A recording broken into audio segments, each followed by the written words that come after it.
Welcome everybody to today's CDAC webinar. It's a pleasure to introduce today's speaker, an old friend and colleague, Harry Radousky, also alum of UIC, currently the Deputy Director or Deputy Division Leader at the Materials Science Division at Livermore.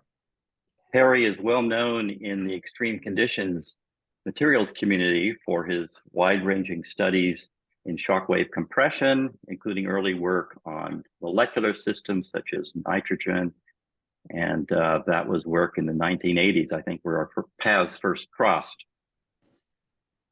Harry has also done a lot of work on optical materials, energy harvesting, nanomaterials, and superconductivity and magnetism. All three of Harry's degrees are in physics from the University of Illinois, Chicago. Harry then moved after getting a PhD in 1992 to Livermore. He's had a number of positions at Livermore, including founding director of the Livermore Materials Research Institute and program manager for the Lawrence Scholar Graduate Student Program. He's also spent time on assignment at Lawrence Berkeley Lab and as a visiting scientist at our other campus, UIUC. Harry holds an adjunct appointment as professor of physics at the University of California, Davis. And since 1996, he's periodically taught a freshman seminar on the physics of baseball. So I'm curious to know if he's going to relate that somehow to the topic he's chosen for this talk. Over to you, Harry. Thank you, Russ. No baseball today. Maybe that could be a different talk. Thanks. It's such a pleasure to be here. I would also invite people to say something once in a while so that I know that I haven't lost the connection. And Russ, if people have like clarification questions, maybe you can relay them, but certainly there'll be time for questions at the end. So anyway, today's talk is going to be entitled Ultrafast X-ray Diffraction of Zirconium and Aluminum, Observing Phase Transitions, Ablation Depth, and Residual Temperatures. So these are going to all be talk about data we took at the LCLS MEC, and I'll talk about that.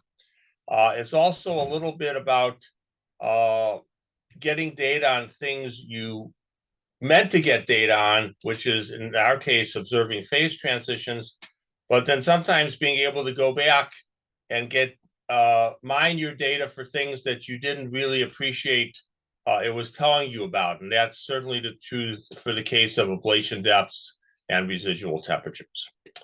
So let me see if I can make this go forward here. So we wrote a review article a couple of years ago. I did this with Mike Armstrong and Neil Goldman on time-resolved X-ray diffraction and shock compressed systems.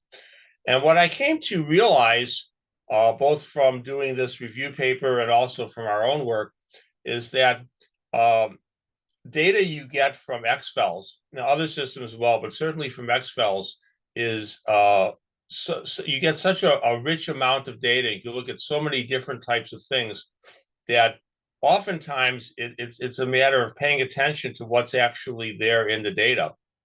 And which reminded me of one of my favorite quotes from Yogi Berra, which is, you can observe a lot by just watching. And that's really the case here. So let me go on here, and I'm going to give a one-slide introduction to Rankine-Hugoniot equations, probably familiar to most people here.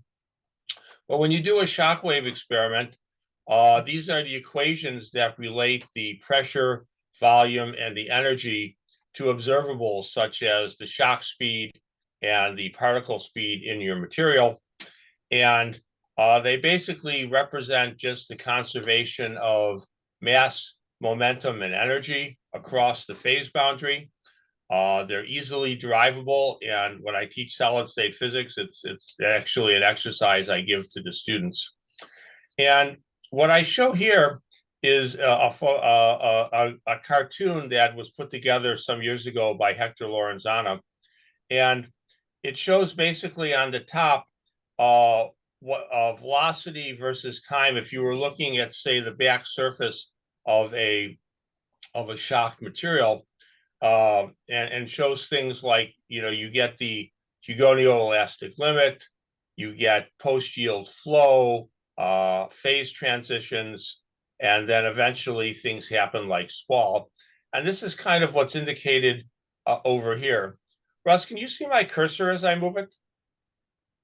Yes, fine. Works well. Okay, great. So if you see over here, this is the unshocked material. This is the material that has no idea of the catastrophe that's about to happen to it. And so the shock wave here is going to the left.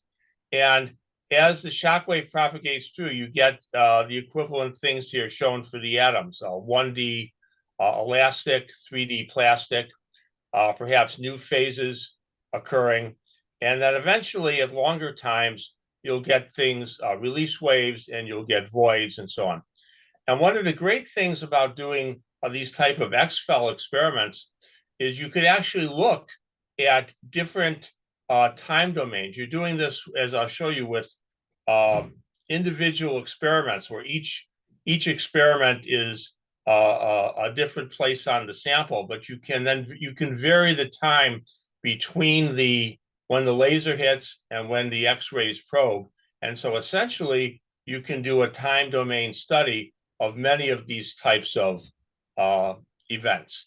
And that's what we'll mainly focus on today. Okay, so all of these experiments were done at the LCLS, the LINAC Coherent Light Source at Stanford, and on the beamline known as MEC, Materials in Extreme Conditions. So basically what they've done is they've put a very powerful laser sitting right next to the chamber, and where you can both irradiate it and shock the material and then interrogate it using femtosecond X-ray diffraction. And you get a couple of options here. You can do it either with 10 to 20 nanosecond drive beams, or you can do ones that are approximately 120 picoseconds. So everything that I'm going to tell you about today is done with 120 picosecond laser drives. And the other thing, as I was mentioning, you get a tremendous amount of data. So all the results I'm going to show today come from a run that we did in July of 2016. And actually, a lot of it comes all from one 12-hour shift on the last night of that run, where which we took probably excess of like 600 shots. And so all the data I'm going to show comes from that and looking at various different experiments. Okay. So there's a couple of issues that you need to consider looking at 100 picosecond experiments. What I'm showing on the right, by the way, is one of our sample trays. So each of these little squares was basically an individual sample, which I'll tell you about in a minute, basically aluminum on zirconium, and which we could then move from one spot to the other. So you can take a shot there about every minute. And so you just move to a different spot and then set your delay times, and you can take another thing. And this is the ones that are very bright are from 250 millijoules of laser energy. Down here are ones that are 25 millijoules of laser energy. And then we went down to about 2.5 millijoules. And so we spanned actually on 2 orders of magnitude in laser energy, which, because the pressure goes as the square root of the energy, we spanned about a factor of 10 in laser pressures. So one of the things you have to consider is, how do you measure the pressure in these experiments? Well, the standard is often to do velocimetry, VISAR, for example. This is not available at the MEC for the short pulses. It is available for the nanosecond pulses. If you want to do the short pulses, you can't do that. And so you have to rely on getting all of your pressure information from the X-ray diffraction, and which is an interesting exercise, and I'll show you how we do that. Also because it's very short, 100 picoseconds, you can't have very thick samples. And so they have to be on the order of 1 to 2 microns. And as you'll see, our samples are basically 2 microns of aluminum on 2 microns of zirconium. And for those short depths, the ablation length actually plays a significant role, as I'll show much later in the talk. You're ablating out of the couple of microns, you're ablating maybe a quarter of a micron just from the laser. And so you have to take that into account, for example, when you do hydrocode simulations. And then the third thing is the shock waves are going to be unsteady. These things are short enough that you're going to have release waves that come in. And so the pressures will change due to this. And as you look at the X-ray diffraction, you will see all the things that are going on. So that is actually both a blessing and a curse. And we'll see that in great detail as we go through the data. Click on this again. All right. So also the experiments can have two different but very synergistic goals. And in the first part of the talk, these graphs, by the way, I will come back to them. I use them kind of as icons for what part of the talk I'm in. But you can, for example, study phase transitions in interesting materials. Phase boundaries, kinetic effects, solid-solid interactions, melting. And that's what we actually set out to do in zirconium. And again, that'll be the first half of the talk. But you can also, for example, do something different. You can instead look at the front of the material, and you can ask questions about ablation depths, effects of tamper materials, and improving models for laser matter interactions for short pulses.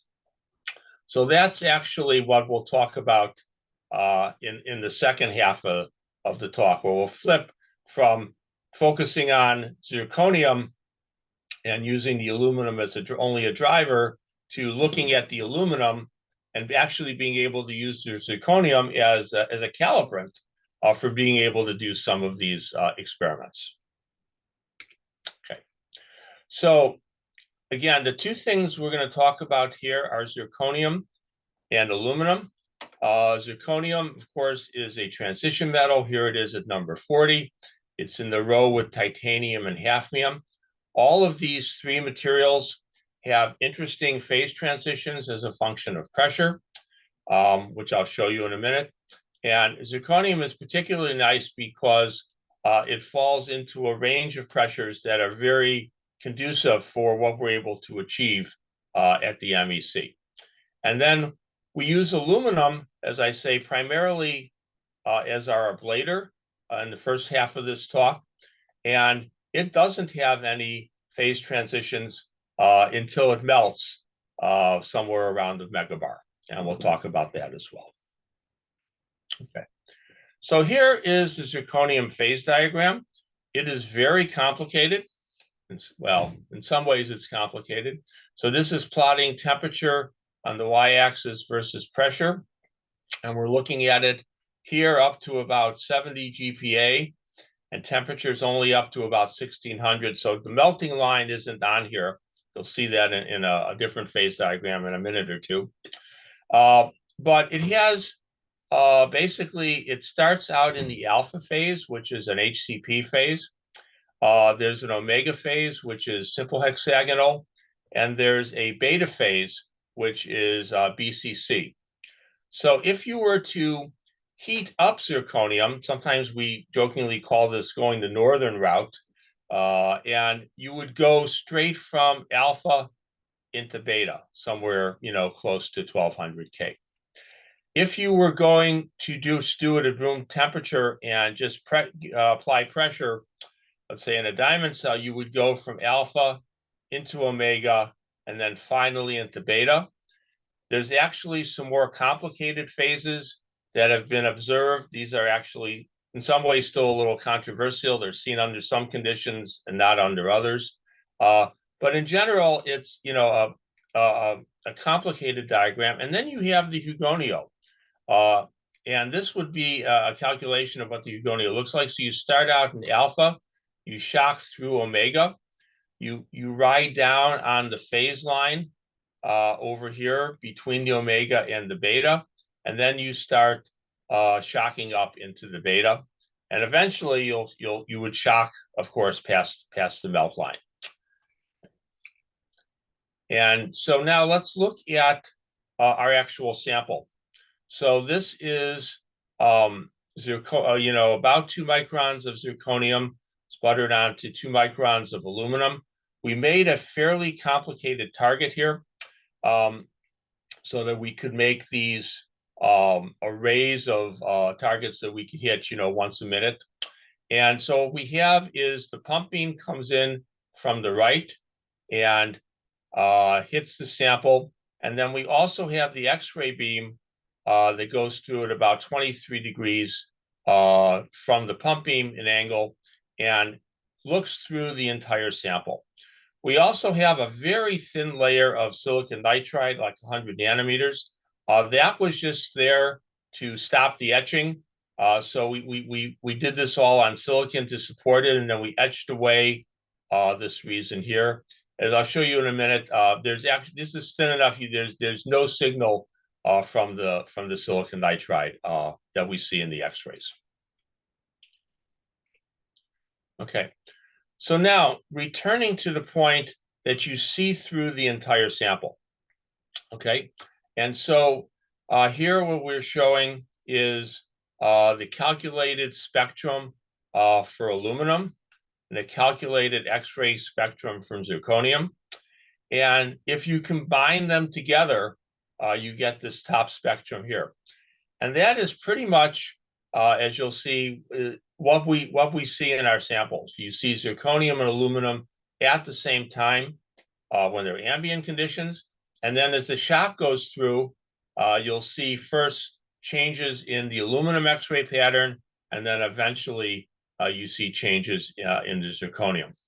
And again, we actually looked at this at APS, and again, no signal at all for the silicon nitride. So we're just going to essentially pretend that it's not there for the rest of the talk. Okay. So now there's also, we often break this talk into further 2 parts, which is looking at what happens when you're in the solid condition and what happens when you actually melt it. So we're going to talk about the solid first. And what these red dots are is where we actually shock to in this experiment. The temperatures we did not measure. They come from hydro simulation calculations.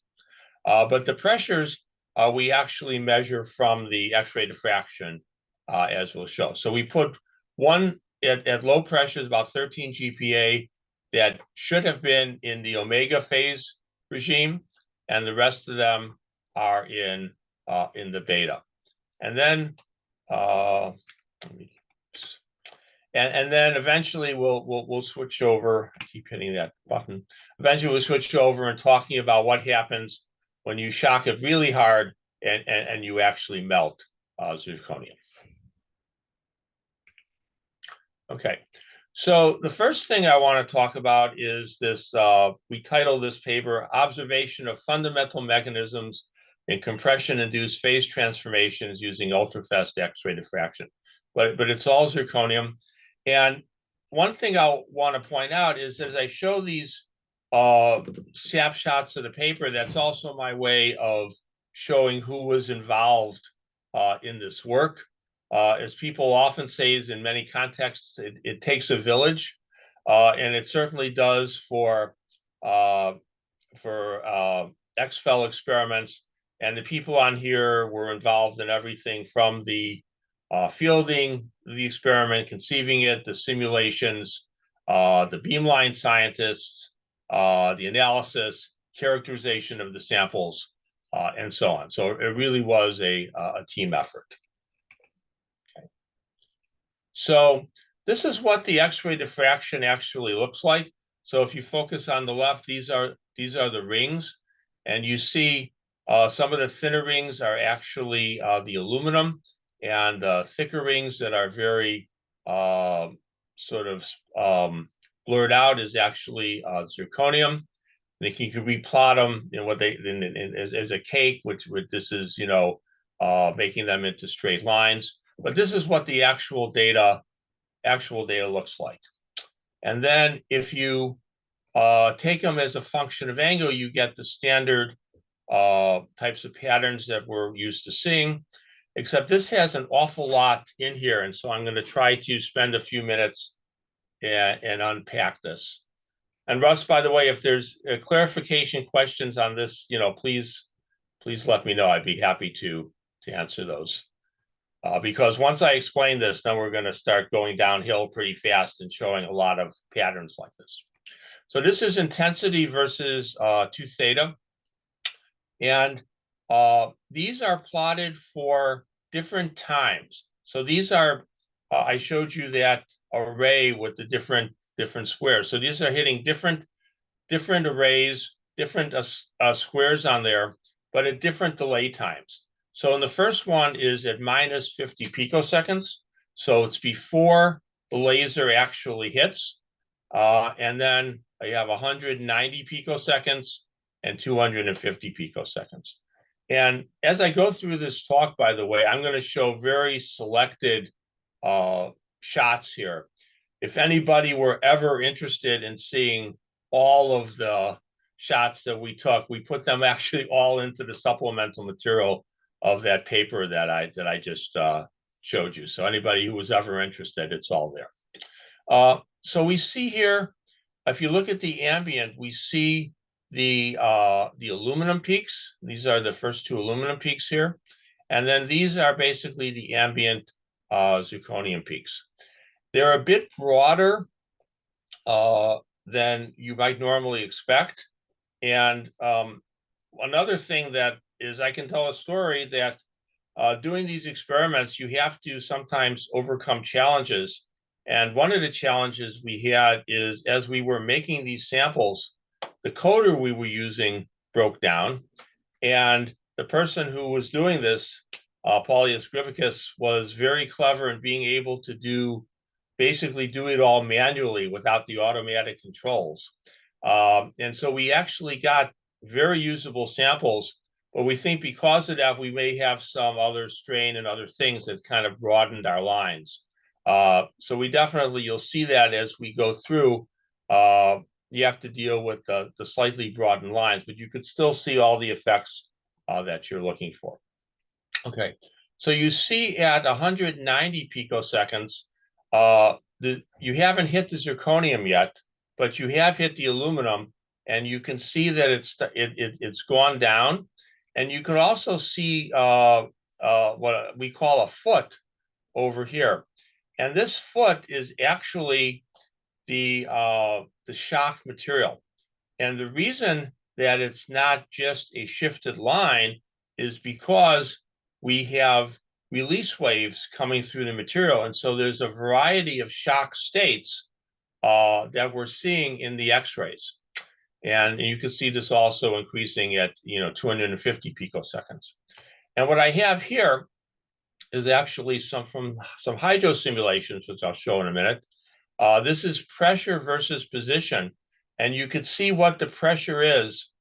So it's not a steady top hat like you might have in a nanosecond experiment, but you could see that as a function of position, you have different pressures, and that's what you're seeing observed here. Okay, and so we will use this actually as a calibrant. It's one of our calibrants for what the pressures actually are in the material. Okay. So if I go on now, this is an XT diagram. For those who may not be as familiar, this is a hydro simulation, and basically this is time going up the y-axis and position over here. So you could see this was our silicon nitride, this was our aluminum sample, this is our zirconium, and actually it's a pseudo three-dimensional plot because the different colors illustrate the different pressures that were achieved. So you could see 35 GPa over here at the bright red, and then, you know, falling off. You could see the reflection at the aluminum zirconium boundaries. And if you were to take a cut across here, like at 300 picoseconds, you would see what the pressures were at the different positions, which is what I was showing in the previous slide. This is also how we're going to get the pressures in the zirconium. We're going to be able to measure the pressures in the aluminum using the X-rays, but then we use the equation of state and get the pressure in the zirconium. So the zirconium is about 1.3 times. So for example, if you have a megabar in aluminum, you will essentially have about 1.3 megabars in the zirconium. Okay. All right, so let's look through the entire sample in a little more detail. And here we've basically filled in the aluminum lines, and you can really see how they come down, and that distribution and intensity is shifting into the right. So again, this is minus 50, 150, and 250 picoseconds. So again, at this point, the zirconium still doesn't know what's coming. Okay. And then the other thing you could do, you could actually look at some of these peaks that are shifted, and you can make some estimates because as I say, the sample is at different pressures. And so what we are quoting basically is the maximum pressure, but you'll see later on, we quote the maximum pressure that we see from these aluminum shifts. Can I ask Yeah. a quick question? I'm really sorry. But no, please. Slides, you're showing two curves, a red and a black. I had assumed that was hydro code simulations and experiments, but I think your previous slide said something different. It was a subtraction. Can you just clarify? Yeah. So what those are? This is basically trying to, and this one, it's actually, if I go back here, so this is basically this is the ambient, and then the red line is showing what the baseline from the ambient was. Okay, so it's trying to compare what was ambient and what is now changed. So all of the other things have been removed, so you could just basically see the zirconium lines and how the aluminum. So it's basically just taking out the zirconium part and basically what's changed on the aluminum. So thanks for asking that, because that's an important point. Thank you. Okay, so here once again is the phase diagram that I showed. So we took 4 shots that were in 4 different energies, and each one, of course, is many shots as you're going from, you know, a few picoseconds after the laser comes in to, in some cases, we went out to 50 nanoseconds. And so we're observing here pressures that are 13 GPa, 33, 46, and 57. And again, these pressures are coming from looking at the shifts in the aluminum and then using the hydrocodes to impedance match that into what we would see in the zirconium. Okay. And so now we dive off the deep end here and look at the actual data and what we actually saw. So again, on the top, I'm showing these hydrocode simulations for 10, 27, and 44 GPa. These are actually the pressures in the aluminum. So that's 10 GPa, for example, here in the aluminum, 13 GPa in the zirconium. And this is for the lowest energy we use, 2.5 millijoules. And as you go through, you can see the wave progressing. It's partially through the aluminum. You can see how this aluminum peak really shifts and slides over. Now over here at about 390 picoseconds, the aluminum transit is complete. And now we're into the zirconium. And by the time you get to past 1500, the aluminum is actually released completely. and you could see it kind of shift back to more what it was originally. And you could also see the beginning of a peak here, and you'll have to take my word for it, or you can feel free to read the paper with all the supplementals, and you'll see all the gory details. But this is actually a beta zirconium peak. It's not a mega zirconium peak. It's a beta zirconium peak, even though we're in the regime that should be omega in the equilibrium phase diagram. So, and we believe we're seeing this because of kinetic effects. This is a transient phase that we're seeing. If you go up to 25 millijoules, you can see this really start to come out, and it comes out even late after the waves are released. We still see the material continuing to transform. And here, if you go to 50 millijoules, you can see the beta starting while it's under pressure, but then you could see it growing in. And again, this is you could see where you have nice aluminum peaks, and they just go away, and then eventually the aluminum's released, and the zirconium is under pressure, and then by 1,000 picoseconds, the zirconium here is under pressure, but is close to releasing. Okay, now if I go to a slightly different view of this, this is the same data, but again, this is for 2.5, 30 and 50, which is 13, 46, and 57 GPa. Again, you can we've gone out here a little bit farther in time, and as you can see, this is starting 210 picoseconds, 410 picoseconds. Now we've jumped to 2 nanoseconds, so 2,000 picoseconds, and then out to 50 nanoseconds. And at the longer times, you could actually see the zirconium, the beta peak really forming. We also tried to show where the omega peak would have been, and basically we don't see anything at all. So it's a detailed thing to look at this, but it's really quite clear. And again, anybody who wants to see all the details, we have about 20 supplemental figures in that paper trying to make sure all these details are covered. Again, here you can see for 30 millijoules, again, you watch the aluminum peaks really go down, but by the time you get to 50 NS, you really see this beta peak really come out. Of course, now you're in the regime that you would expect to be in beta even for the equilibrium phase diagram. And the same thing for 50 millijoules. You see the beta peak start to appear while it's under pressure, and then continue on even after the pressure is long released. Okay, so I'm going to shift now just slightly and talk about the highest energy shot. So it's the same setup. I'll go through it again, but it's the same setup.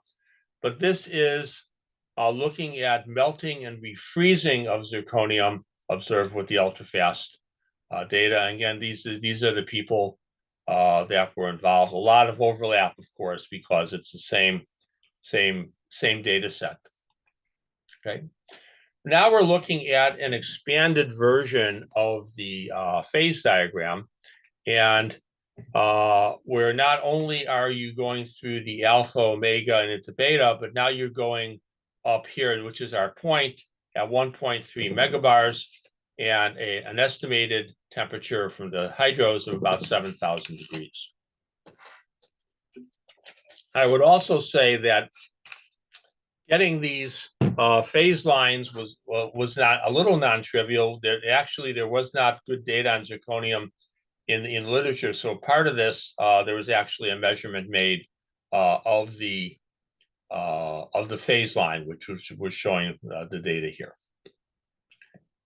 So because we're melting now, it turns out, and again, I'll show you the data in a second, it turns out that we're melting not only the zirconium, we're also, it appears that we're melting the aluminum. And so the aluminum lines really go away completely.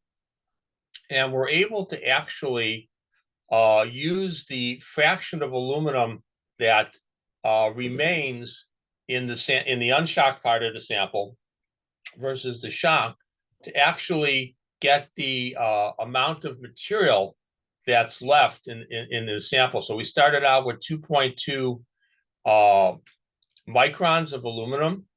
Right when the a laser hits it, you lose about a quarter of a micron here, and then it starts to go down as the shock wave runs through it. And so you can actually get the shock velocity from this curve. And the reason that's really nice to be able to do this is because you can't really see the shifted aluminum as we did in the solid samples, because it just completely disappears from the X-rays when it melts. And so this is how we get the speed. And when this correlates to using the Gonio equations, about a megabar in aluminum and the 1.3 megabars in the zirconium. This is a really interesting thing that you could see the initial non-solid aluminum forming, but we'll come back to that at the end of the talk in great detail. Okay, so now here's the melting and crystallization. So these are the same kind of graphs I showed you a few minutes ago. This is the again the ambient zirconium, and again we show this in red, and that the red part never changes. Right, this is the ambient, and you can watch the aluminum peaks as they're coming down. And then what happens is actually the aluminum peaks disappear, and the zirconium peak just becomes really broad. It melts, it's shifted because it's under pressure. This is zirconium partially melted, and here it's the transit is almost complete. Over here at 600 picoseconds, you have the zirconium releasing. The melt peak shifts back, and at 1,000 picoseconds already, you're able to start to see the formation of the beta phase as it's recrystallizing. And this is just looking at it on some of the different times. Again, this is minus 30 picoseconds. And this is 400, so the zirconium release has started. This is 500 picoseconds. The release is nearly complete, and we start to see the beta phase form. And then at 600 picoseconds, this is a nanosecond, you can really see the main peak forming.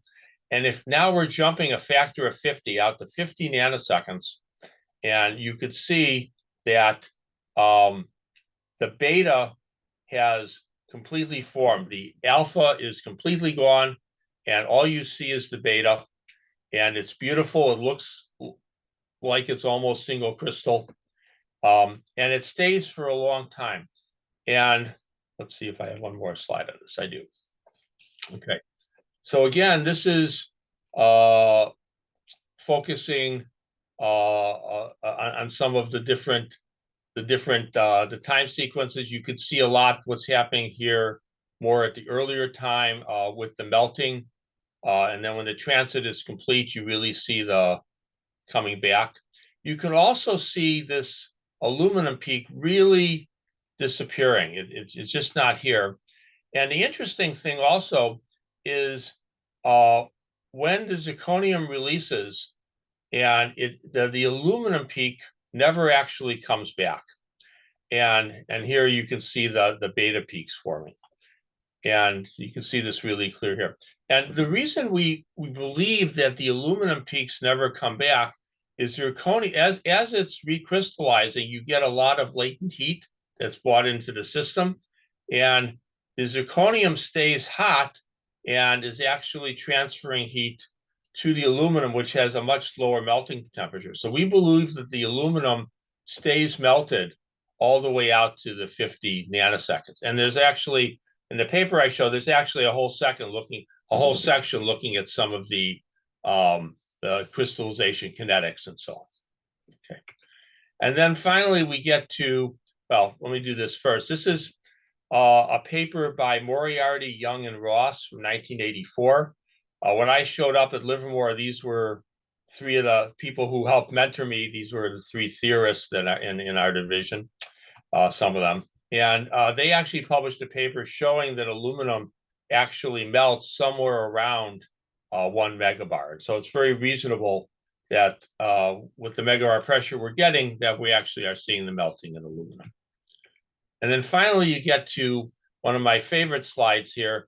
This is the actual X-ray diffraction. And you can see this is for minus 30 picoseconds. So this is the same data I've just been showing you, but you can really see the broad zirconium peaks. These narrow spotty lines are the aluminum. And then you get more of these other peaks for the zirconium further out into theta. At 600 picoseconds, it's melted. All these lines just disappear. And this is that broad melt peak that we were looking at. And then if you jump now from 600 picoseconds up to 50 nanoseconds, these lines here are all from the beta zirconium. And they're just all beautiful lines. You can see a whole bunch of smaller reflections. But again, no aluminum lines whatsoever. Okay. So I'm going to shift, Russ, I'm going to shift here. Is there any questions, clarification questions on the zirconium before I go on? Yes, I have a question. Yes. Something that I have been wondering is like when you say melting, could you please explain what do you mean with melting? Are you trying to say that it's going to liquid or liquid? Well, it's melting. It's liquid. Ah, okay. I mean, it's like it's easier to melt ice if you take it out of your refrigerator. Here, you have to take it to pretty high pressures and temperatures. Well, it's even higher because of the pressure. That's what we were showing in the. If I go way back here, there it is. There's the melt line.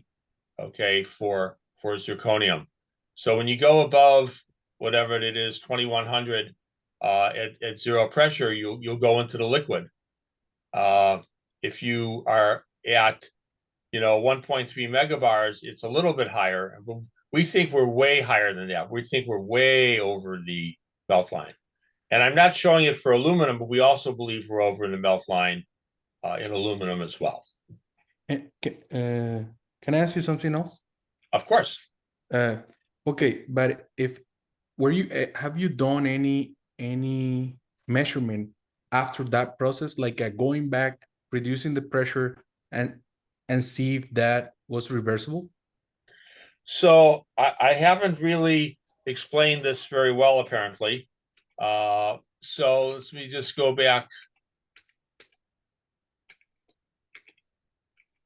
over here.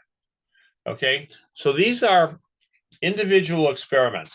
Okay, so what you can do is you can change the delay time between when you hit it with the X-rays and when you hit it with the laser and where you hit it with the X-rays. Okay, so each time you want to change the delay, it is a different experiment. Okay, we've tried to make these samples be as identical as we can. So maybe this one was at 50 picoseconds after the laser hit. Maybe this one is at 500 picoseconds. Maybe this one was at 50 nanoseconds after the laser hit. And so what you can vary is the laser energy, and what and within each energy you can go and take a series of dozens of shots at different times, and that's the data that you have to work with. Okay, so you have the data at different times, and you have it for the times that you chose. And if you wished you had chosen a different time that you didn't, well, no time machine yet available. Does that help? Hopefully that helps. Yes, that's helpful. Great. Okay. Okay, so let me go on, because I got two more things that I want to get to in the next. Harry, this is John Eggert. Can I interrupt and just ask one simple question, I think? You bet, on the, John. On the previous one where you show the release on that one? This one? No, that one. Up. This Was one? it? No, the one with the diffraction, with the 2D diffraction. I think there's a time delay. The one right before the slide that one, this 26. Yeah. So you show the zirconium BCC, which has, I think that's the one with the speckle, right? This is the zirconium BCC. Yeah. This one is No, that's what I'm looking at, the 50 nanosecond one. But there's another set of lines that are weaker and very smooth, very powder-like. What are those? those are just reflections, I think. So I think if you're there are better images of the actual piece. These are the three strongest lines. You could also get some reflections of these at other angles. It's just so nice, but they're all the same peaks. They're reflections from different orders, I think. But it's a monochromatic beam, right? So, John, we could talk about this offline. Yeah. Maybe it's okay. The other thing is it just made it, these are just not really showing up at this resolution. We're seeing the three strongest peaks. So what we're seeing is basically these three peaks is what we're seeing. Yeah. And the other ones really aren't showing up at this. And those definitely look like BCC peaks. It's interesting that they've got such. That they've got so much texture and stuff. It's really nice that you can see all these things. It's pretty amazing, really. Yeah. Okay, Thanks for great, that, John. That looks interesting. Okay. Thanks. All right, we're now going to switch, and instead of studying the phase transitions, we're now going to finish up the talk by looking at the laser matter interactions, looking at particularly ablation depths and then residual temperatures. So again, same two materials, same two samples, same runs, right? But now we're going to focus on what's happening in the aluminum. Okay, so again, this is just a repeat of what I've been showing, because it's the same runs. We're doing the laser energy from 2.5 up to 250 millijoules, and this is what I showed you before, that how we got the zirconium pressure from the shock velocity here. But now we have it's a good time to say we have a project called MC, which is Material Science at Extreme Environments, which is a DITRA-funded consortium out of Johns Hopkins, but we have collaborations with UC San Diego as well. And we are interested very much in what happens at the, tamper materials, what happens at the pressure. And it occurred to us that we could go back and look at this LCLS data and see if we can get this same type of measurement off of the solid samples, where it's not as simple because the aluminum isn't melting, but you do have to account for the shifted aluminum peaks, but to get this same sort of data. And so this is a paper that our graduate student, Sophie Parsons, she actually works for Farhad Beg at UCSD and, is resident here at Livermore.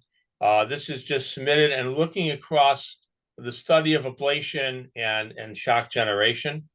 And what Sophie did is she went back and looked at the same data that I've been showing you, but now with the purpose of focusing on the aluminum peaks.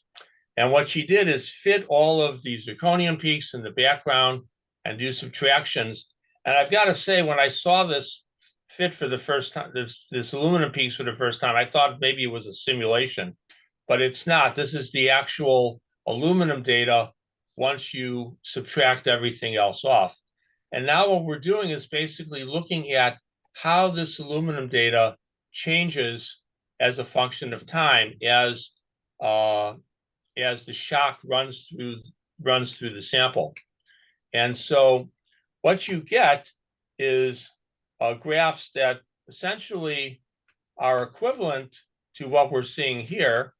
The statistics aren't as good, obviously, but you get a bunch of data going from about 25 up to 200 picoseconds. So this is all before the shocks hit the zirconium.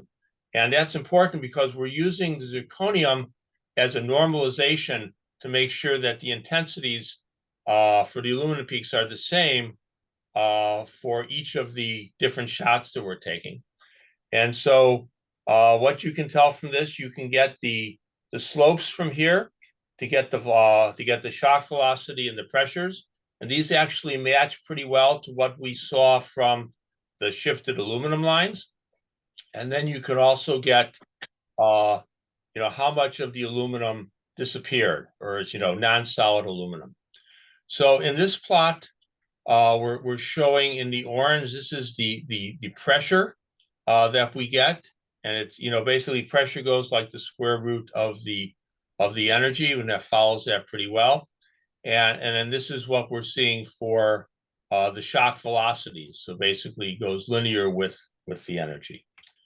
And then finally, what we get is a plot of the ablation depths versus the laser energy. Again, there's a lot I think you could do to bring down these error bars if we were going to do this again. But still, I'm finding it pretty amazing we could actually pull it out. These are actually following the different type of power laws that you might think would follow a scaling. Really can't tell the difference between them. The data really can't distinguish. And the other thing is you see this big gap here in energy. And sometimes I half joke that this is a failure of imagination in the sense that when we did this experiment, we had no thought of trying to get ablation depths as a function of energy. So the highest energy is actually the one I showed you we did for the melting of zirconium. And then the lower energies here are the ones that I showed you with the zirconium phase transitions, okay? And so we really didn't take any data in this region. And so, of course, if we ever went back, not only would we try to reduce these error bars in a redesigned experiment for this purpose, but we would take energy across the whole range. Okay, and this is just showing our data with everything we could find in the literature looking at ablation depths. What's interesting is we really think this is the first time you're looking at ablation depths directly, because it's happening trying to measure what the ablation depths are at the few hundred picoseconds after things start. Most times if you're looking ex tissue at how deep a hole is in your material, of course a lot of different phenomena has occurred. And so we think this has a lot of real promise to look at this. So hopefully we or somebody else will go back and actually, can continue to follow up on this. Okay. One last piece, again, in the spirit of Yogi Berra, you could observe a lot by watching. So we're the same samples, but now rather than looking what happens at very short times right after the laser hits, we're going to look at what happens in the aluminum at very long times. And again, this is a different version of the same thing I showed you before with the laser pulse and then the X-rays. Again, exactly the same experiment. But now what we're trying to do is to look at how the aluminum peaks shift at longer times. And you can make some assumptions for what the thermal parameters are for the aluminum. And these are what you would expect for the aluminum lines if they were at 300, 500, and 700 Kelvin, as they increase in temperature. And this is compared to what we have here at the ambient. And I should go back. I didn't give enough credit. This is actually a little bit different set of people. This was done with some folks in Ari Gleason's group, and it was led by a graduate student, Hong Yang. Actually, I think he just defended his thesis within this last week or two. So it has the same set of people for taking the data, but a different set of people, trying to do the analysis. Okay, and so this is the data that you get. This is temperature versus time, and these are for three different energies: 2.5 millijoules, 25 millijoules, and 30 millijoules. And you can see that the temperatures, even as you go very long in time, the temperatures still appear to be going up. And we believe that's because you are getting heat from the zirconium. Now we did some modeling here. We did some modeling, again, for the temperatures for the aluminum zirconium using a standard hydro simulation with different types of strength and so on. And then one of the people at Stanford did a thermal model. And so what we're trying to do is ask the question, how much heat is reasonable for it to come from the zirconium into the aluminum? And so these are actually, starting temperatures for the aluminum and zirconium, different options. And plotted on top of there are the data that I just showed, because that's what you're using to normalize. And so what we did is we're choosing the temperatures that best fit with the data. And all the zirconium data basically comes from the simulation. And there's a couple of things we tried to do here. One is to compare the temperature versus the laser energy of the aluminum at 5 ns. And once again, we tried to account for it's a little bit apples and oranges here, because here is the data that we're getting from the XRD, the shifts. And these are the data we got from the hydro model. But the hydro model is, at 600 picoseconds. This is at 5 ns. So we tried to do our best estimate of how much heat might have come in those, other 4 nanoseconds. But even when you do that, you see that there's a big difference between what we seem to be seeing here for the aluminum and what you can get out of the hydro simulation. And then we do it the same thing here for the zirconium, but now we're completely in the modeling regime. We're showing the zirconium temperatures that are from the hydro model and the zirconium temperatures that are constrained by the aluminum model. And again, it appears that there's a gap between what you can, the residual temperatures that you can see from the hydro models. Okay, so I'm going to go through now. I'm almost at the hour, and of course we'll take questions afterwards. So here's the summary. The availability of pulsed X-rays on short timescales has opened up new avenues of research. Okay, so in this talk we were talking about results from the MEC using 100 picosecond laser drive on zirconium and aluminum. Rather than the transformation from alpha to omega zirconium, we find the formation of a non-equilibrium BCC metastable intermediate. And at the higher pressures attained, we see rapid melting of both the aluminum and the zirconium.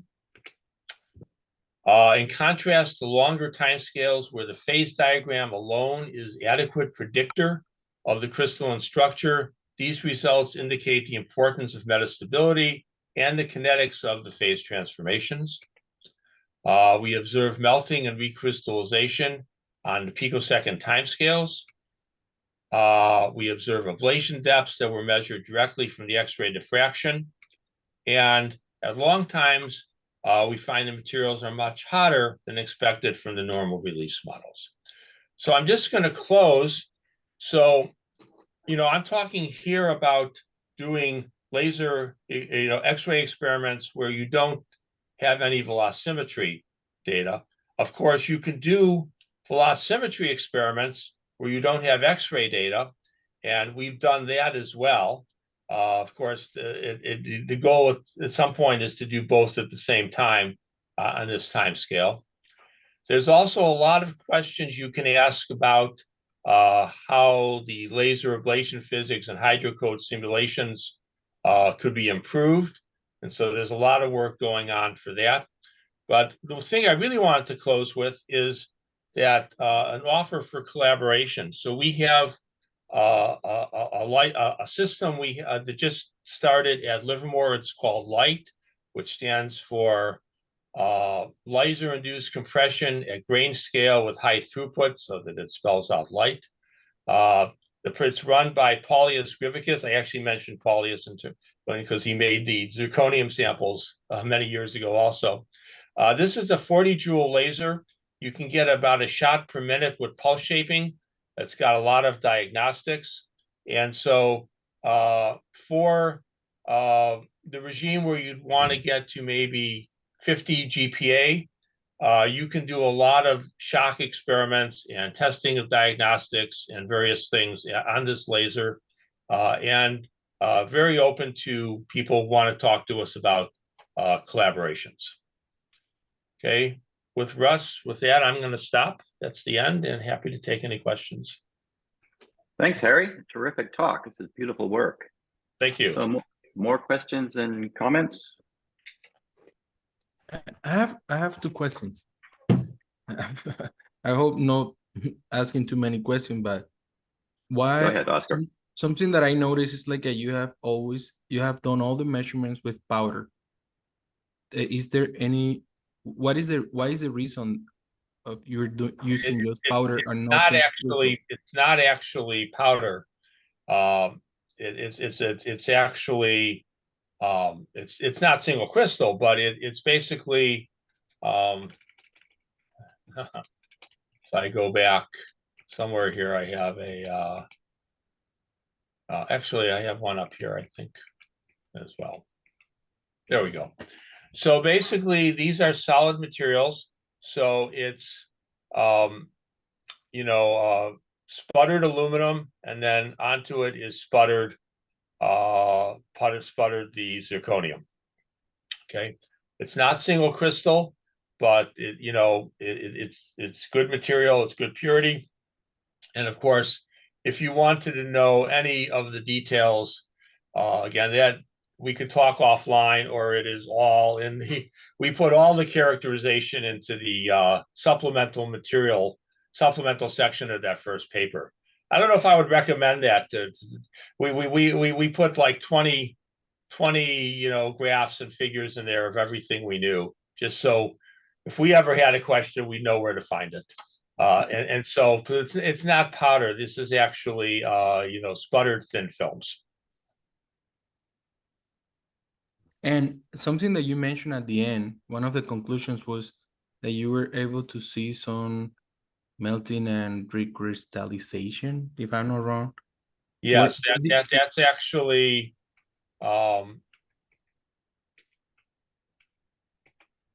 that's over here. Okay, so this is from the X-ray point. This is the solid material ambient, and then in a few 600 picoseconds. In fact, we could see, it's pretty amazing. We could see in the X-ray patterns, right as soon as it hits, you could start to see the melting occur. So you're seeing the melting almost within 100 picoseconds of when the pressure hits. And then this is a long time later, lots of data in between, but this is a long time later. This is less than 1 nanosecond. This is 50 nanoseconds. This is looking what's happening, and you see the recrystallization. And you could actually look at the phase. I didn't emphasize that here, but in that paper, there are actually all the models of crystal recrystallization kinetics and the parameters for that and so on. And happy to talk about that offline as well. Okay. So Harry, a technical question. So when you do these measurements, you mentioned, you have a lot of different targets that you move through. How often do you repeat the same timing and power? So signal average, or are they all different powers and delays? Essentially, they're all different. There are, if you were to go, there we go. If you were to go and look at this, massive set of data, you will find a systematic set of repeats where, same energy, same delay, just, as a calibration. But in generally, we were marching on. And actually, we were trying to do the analysis.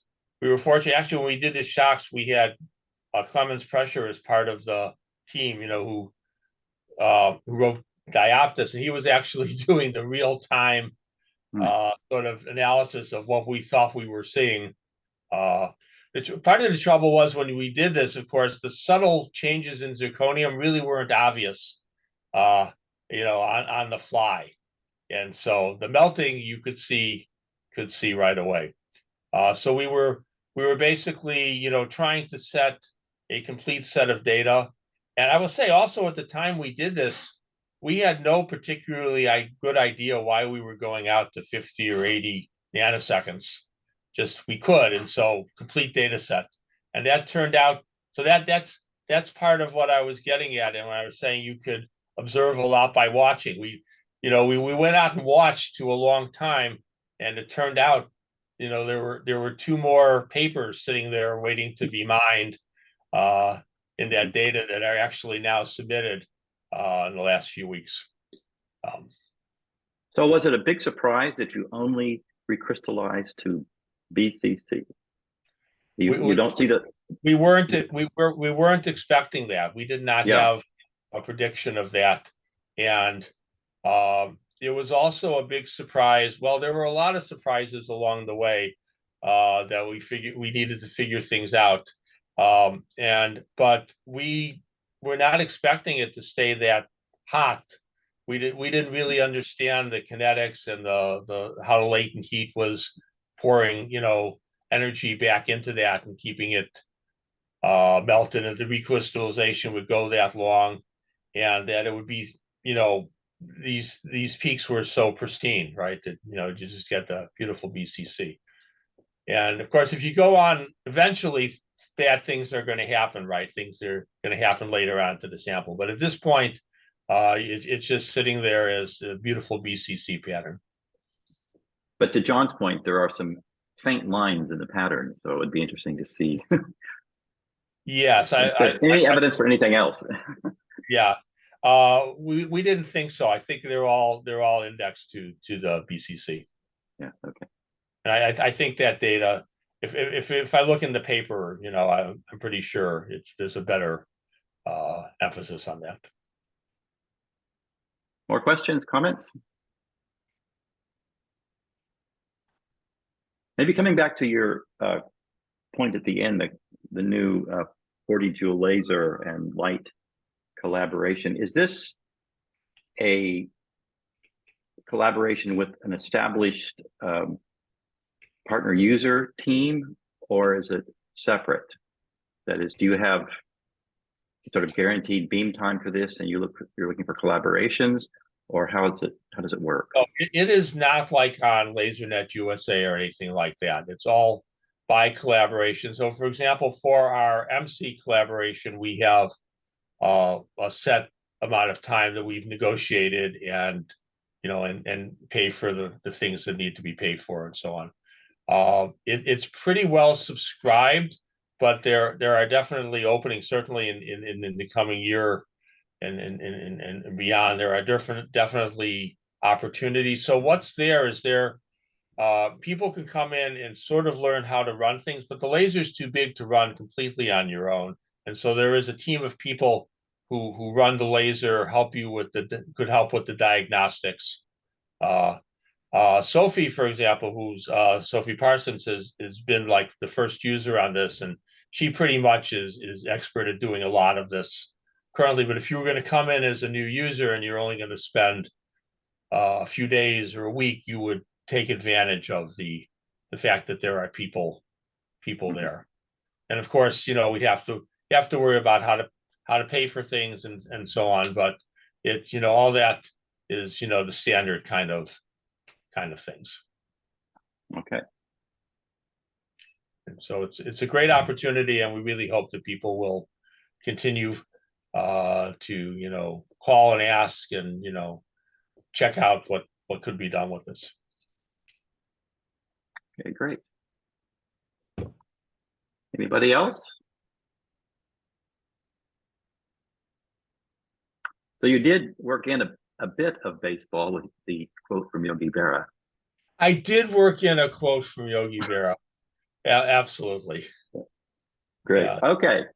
Well, great talk, Harry. Thanks very much. Thank you, Russ. Thanks for the invite. Thanks to everybody for all the great questions. That really makes it very interesting, and you know, you get feedback and so on. So appreciate that. Yeah. Thank you all. See you next time. Okay. Bye.